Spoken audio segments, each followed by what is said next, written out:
Olá, meu irmão, minha irmã. Mais uma vez começa o programa Voz da Igreja. Obrigado por estar conosco neste horário, neste canal. Vamos partilhar as alegrias da nossa fé, do nosso caminho, da nossa experiência do Senhor vivente. Ele ressuscitou e caminha conosco, vai conosco até o fim da história, até o último dia. Eis que estarei convosco todos os dias até o final do mundo. Bebendo da fonte é o nosso primeiro bloco. Vamos partilhar o texto da liturgia deste domingo, o 5º domingo da Páscoa, no qual vamos ler o texto de João. João capítulo 13, versículos 31 a 35. Depois que Judas saiu, Jesus disse: agora foi glorificado o Filho do Homem, e Deus foi glorificado nele. Se Deus foi glorificado nele, também Deus o glorificará em si mesmo, e o glorificará logo. Filhinhos, por pouco tempo ainda estou convosco.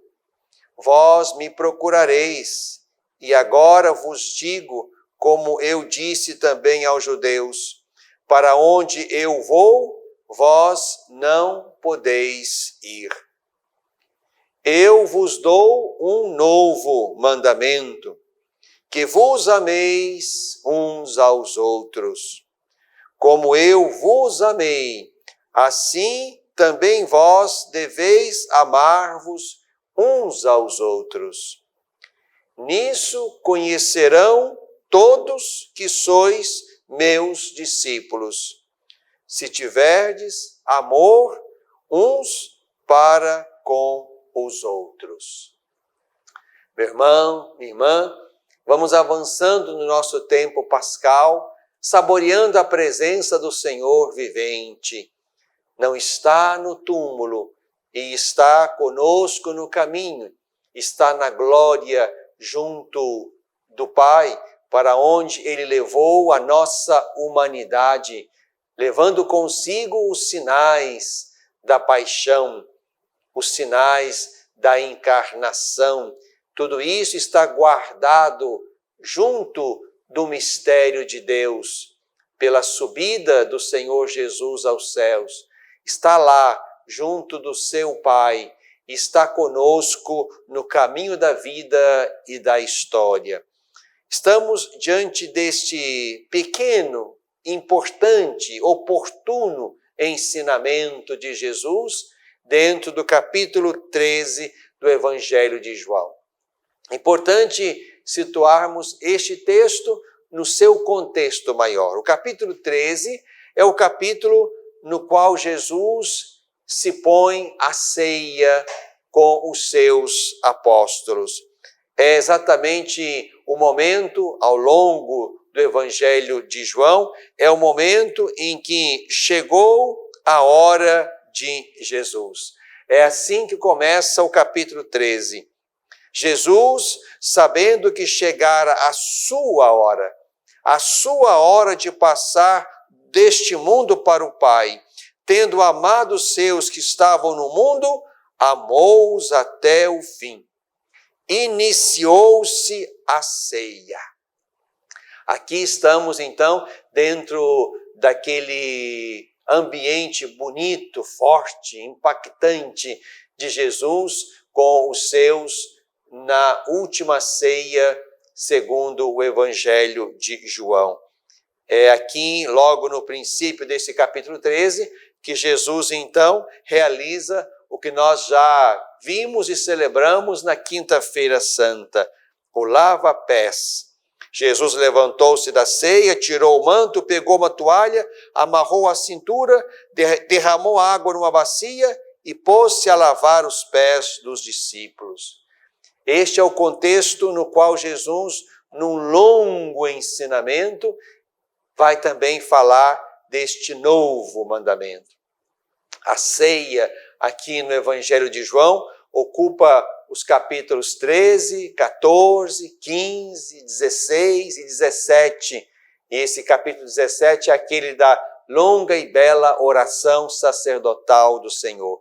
Estamos ali, portanto, recolhidos com Ele, imersos nos seus derradeiros momentos, onde, como os primeiros apóstolos, também nós hoje aprendemos com o Senhor Jesus. Aqui estamos diante de ensinamentos fortes e que tentam definir e desenhar o caminho, os traços distintivos do discípulo do Senhor.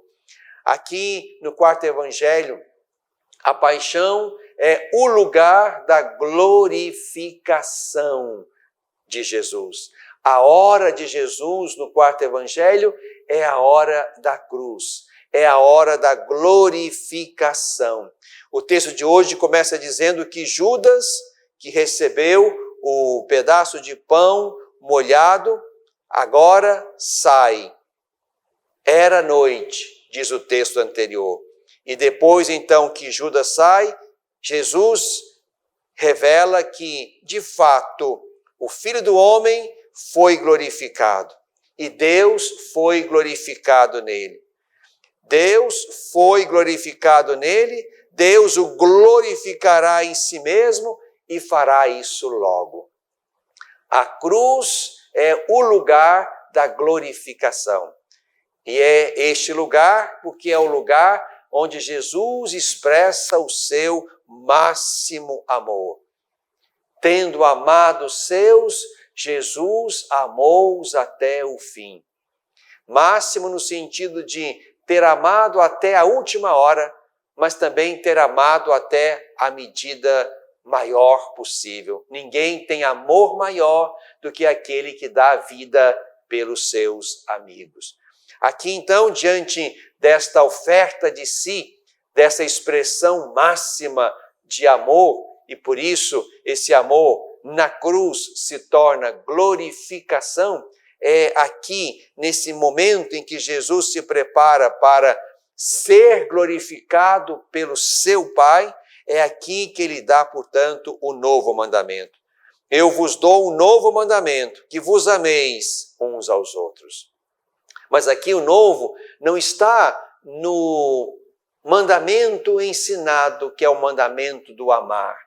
Esse mandamento é antigo, tão antigo quanto a lei. O novo está exatamente naquilo que vem em seguida. Como eu vos amei, assim também vós deveis amar-vos uns aos outros. O novo está na medida. Como eu vos amei, amai-vos. Não é um amor na minha medida, na medida que eu acho que posso ou que eu acho que devo. Não. É o amor na medida com que fomos amados. Como eu vos amei, amai-vos. Aqui de novo voltamos ao que Jesus tinha dito lá no final do lava-pés. Eu sou o mestre e senhor, e dizeis bem, se eu, o senhor e mestre, vos lavei os pés, também vós deveis lavar os pés uns dos outros. Dei-vos o exemplo, para que também vós façais assim como eu vos fiz. Trazemos também para cá. Eu vos amei nesta medida. Eu sou o vosso mestre e senhor. Também vós deveis amar-vos uns aos outros, como fostes amados por mim. Aqui, então, não se trata de um amor qualquer, de uma medida qualquer, mas somos chamados a viver pouco a pouco, pela via da conversão, pela via do esforço, pela experiência da graça, somos chamados a amar até que cheguemos à altura e à medida de Jesus, de amar os irmãos como fomos amados pelo Mestre. Aqui está a novidade. E Jesus continua, nisso conhecerão todos que sois meus discípulos, se tiverdes amor uns com os outros. No Evangelho de João, há duas coisas que distinguem os discípulos do Senhor. O amor, nisto saberão que sois meus, se vos amardes, e um amor que faça com que de fato se perceba que aquele que ama agora e ama aqui está na trilha daquele amor primeiro e fecundo e grande com que este discípulo fora amado. O amor de Jesus fecunda e faz frutificar o amor deste discípulo que ama também em medida de excelência. É aqui que nós seremos reconhecidos como dele. E o outro traço distintivo é exatamente a unidade. O fato de nós estarmos unidos no nome dele e por causa dele. A nossa unidade, a nossa capacidade de irmos juntos faz o mundo crer.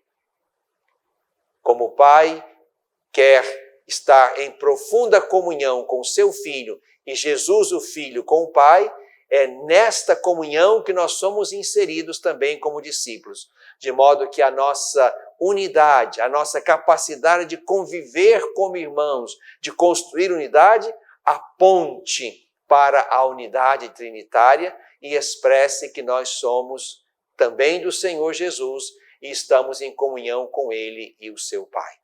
Por isso, meu irmão, minha irmã, que a liturgia que celebramos neste domingo nos ajude a crescer nesta medida de amor. Como eu vos amei, amai-vos. É esta medida que cada discípulo lá e cá, até o último dia, está chamado a buscar e a mostrar ao mundo e aos irmãos. Amarmos como nós mesmos fomos amados pelo Mestre, que nos amou até o fim, até doer, até morrer na cruz. Bebemos da fonte.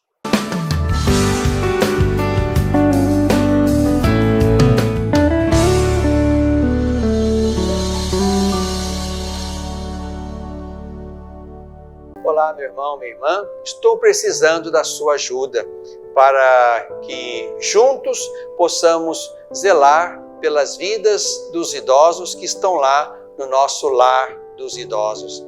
Precisamos da sua ajuda para manter aquela casa. A sua pequena contribuição mensal, fazendo-se amigo do lar, vai nos ajudar a comprar medicamentos, comida, material de higiene, material de secretaria, pagar a folha de funcionários, também aquilo que diz respeito aos gastos mensais daquela casa. Você pode ser, portanto, um amigo do nosso lar dos idosos. Aqui no telefone que está na tela, você pode então ter mais informações de como nos ajudar nessa obra de cuidado da vida. Ajude-nos, é o nosso pedido. Obrigado pelo seu sim.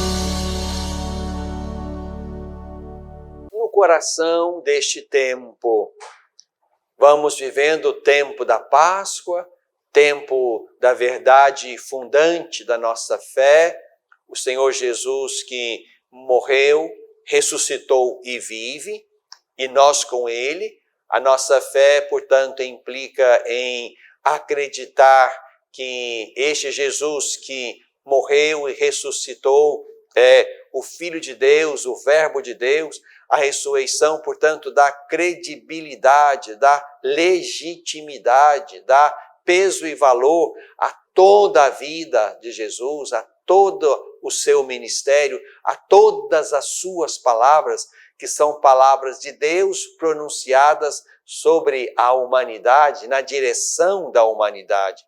Por isso, o tempo da Páscoa, meu irmão, minha irmã, é tempo de recolocar Jesus ao centro. A nossa fé, portanto, é cristocêntrica. Cristo ocupa o centro desta fé.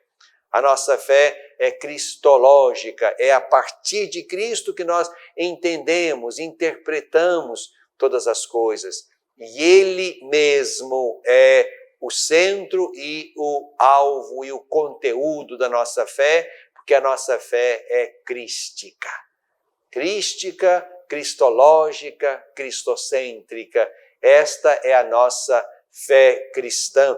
E a Páscoa, o tempo da Páscoa, é o tempo de nós, portanto, voltarmos-nos com vontade, com sede, com novo esforço, com nova vontade de mergulhar no mistério do Senhor Jesus, da sua palavra, do seu reino, da sua salvação, de modo que possamos avançar no caminho da história pessoal e coletiva, plenos das certezas e da verdade que nós adquirimos em Cristo Jesus, nosso Mestre e Senhor.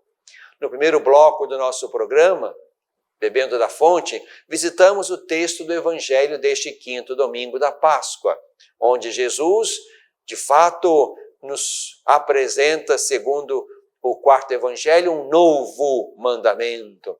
Não mais 10, como no Primeiro Testamento, não mais 2, como na tradição sinótica, em que Jesus resume toda a lei em 2 mandamentos. Agora, um novo mandamento. Amai-vos uns aos outros como eu vos amei. O como aqui é o novo, a medida. Amarmos-nos uns aos outros como fomos amados pelo Mestre e Senhor Jesus. E é importante que esse amor se expanda para além de um sentimento bonito e positivo. É importante que esse amor se expanda para além da aproximação afetuosa entre um homem e uma mulher, entre pessoas humanas. É preciso que esse amor avance para além de sentimentos de verdadeiro valor na direção das coisas, da natureza e daquilo que temos conosco no caminho da vida e da história.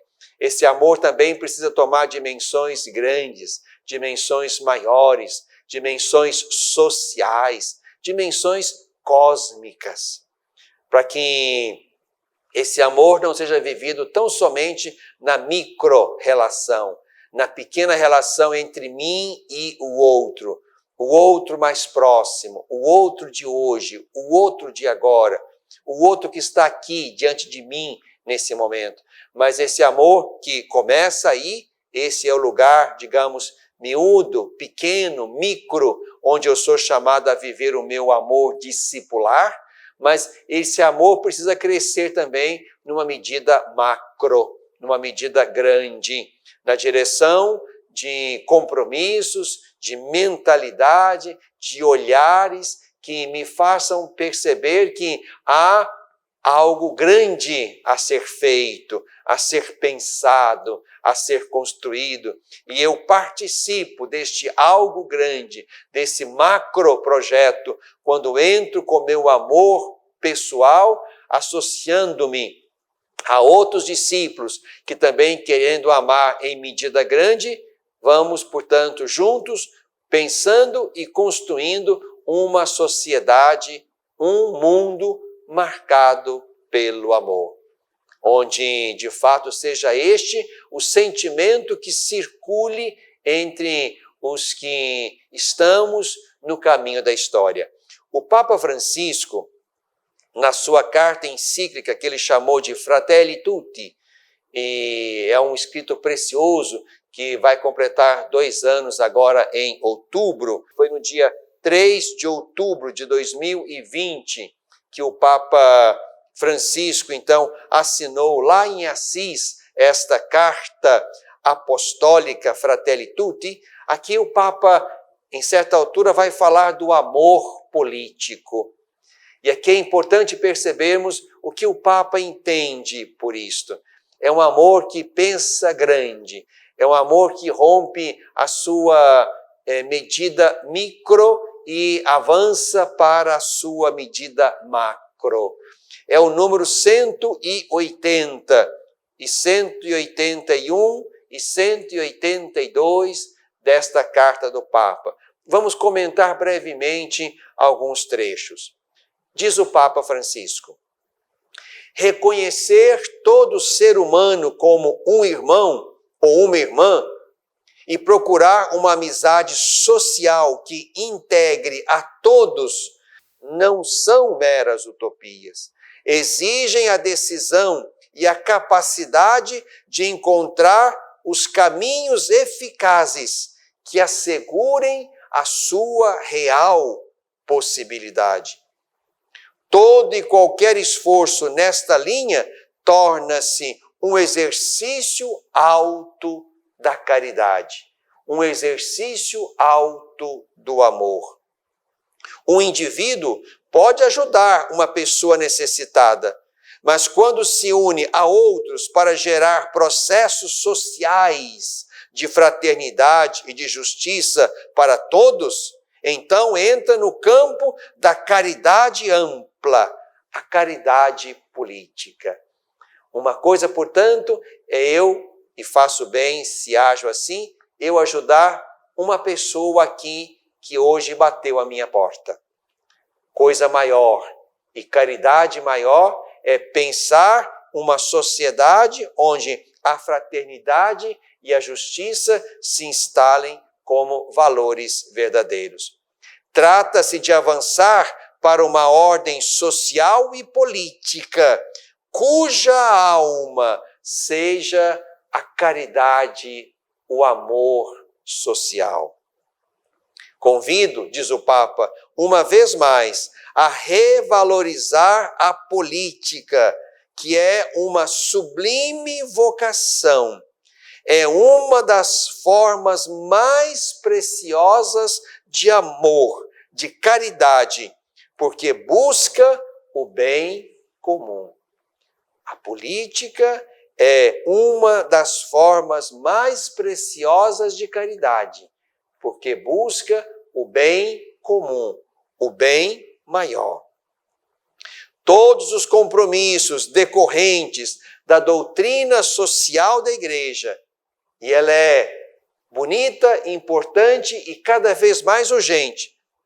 Todos os compromissos decorrentes da doutrina social da Igreja derivam do amor, que é a síntese de toda a lei.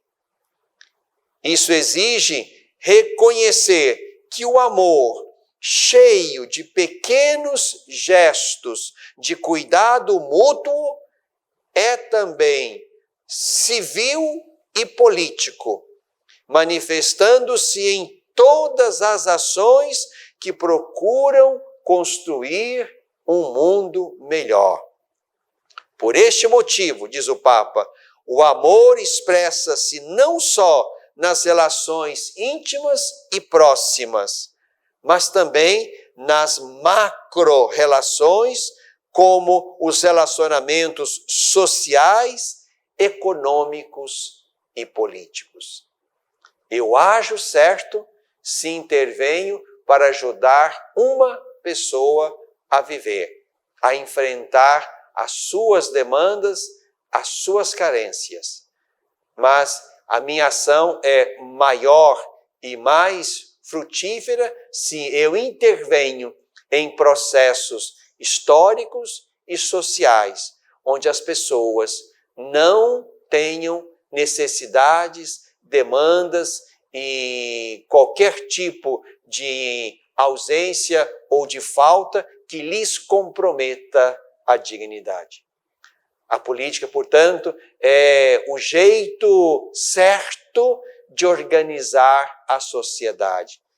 E essa sociedade precisa estar organizada a partir de uma política que beba dos valores do Evangelho, que esteja fundada na utopia do reino de Deus, onde cada um é importante e tem valor, onde cada vida importa, onde ninguém pode ser deixado para trás.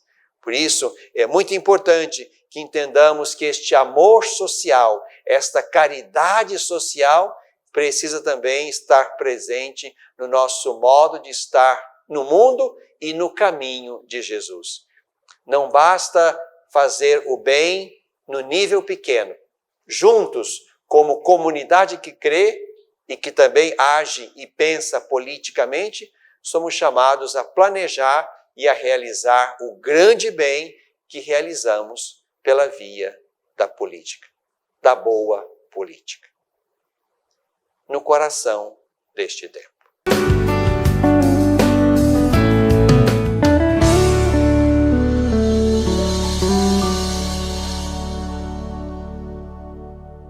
Às vezes, tudo que uma criança precisa para superar uma tempestade em sua vida familiar é encontrar um lar provisório. Uma família que a acolha por um tempo, enquanto sua própria família se reestrutura para recebê-la de novo.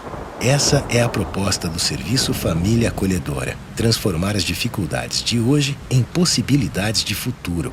Serviço Família Acolhedora. A tempestade passa, a vida continua. Participe e faça a diferença. Olá, meu irmão, minha irmã. Estou precisando da sua ajuda para que juntos possamos zelar pelas vidas dos idosos que estão lá no nosso lar dos idosos. Precisamos da sua ajuda para manter aquela casa.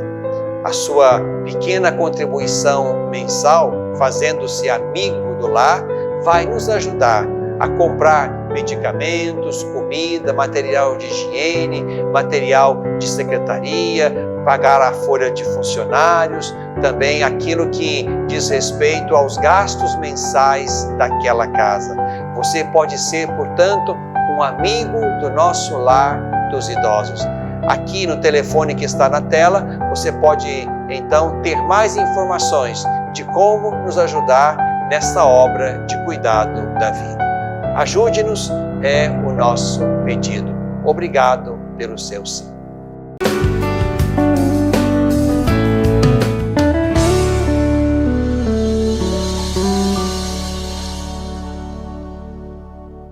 Na tradição da Igreja, a nossa fé pascal nos põe no caminho do Senhor Jesus, querendo ser como Ele, amar como Ele, dar a vida como Ele deu a sua vida para a vida dos outros, para a vida do mundo.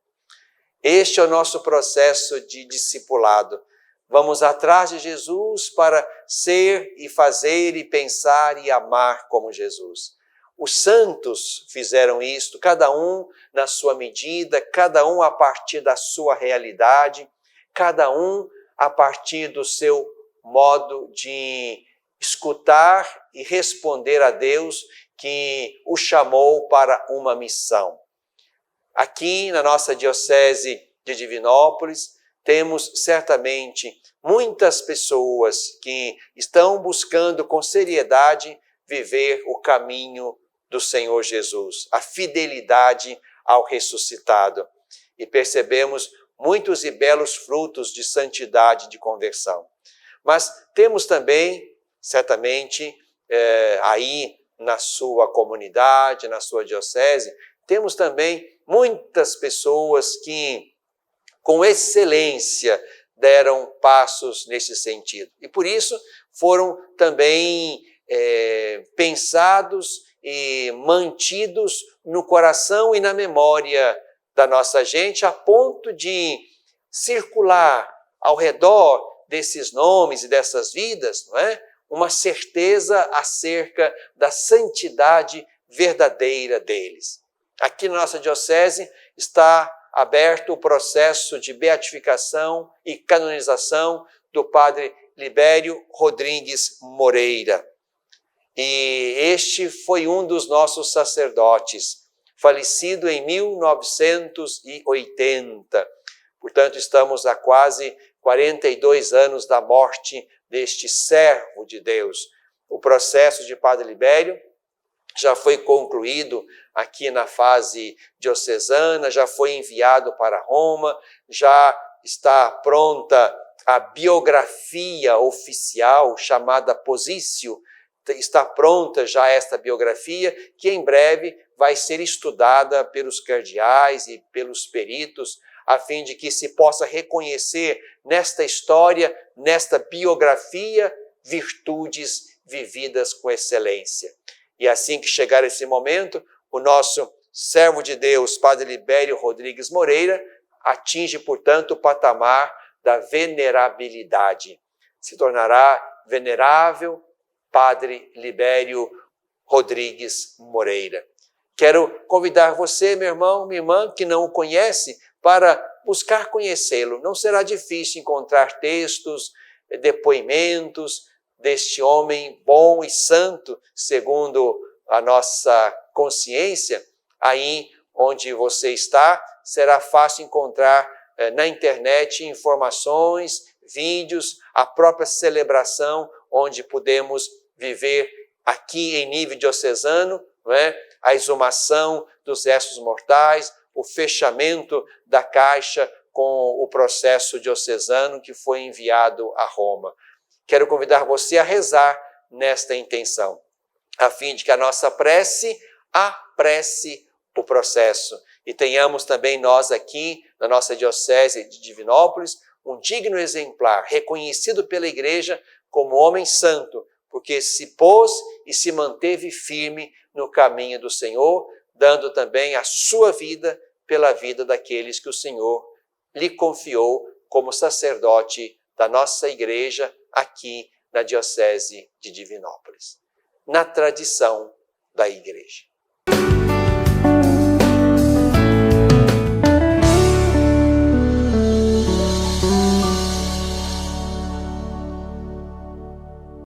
Educar para a vida. Formar homens e mulheres para a plenitude. Uma educação católica. Lembro-me bem, quando era criança, da importância de minha família em toda a minha educação. Aprendi que a fé e a razão, o conhecimento, são bases que se complementam para se formar um ser humano íntegro. Valores e virtudes fundamentais para ser quem eu sou e sempre agir com coração e alma para alcançar os objetivos mais altos. Hoje, na formação de meus filhos, compreendo que educar é, sobretudo, uma obra de amor.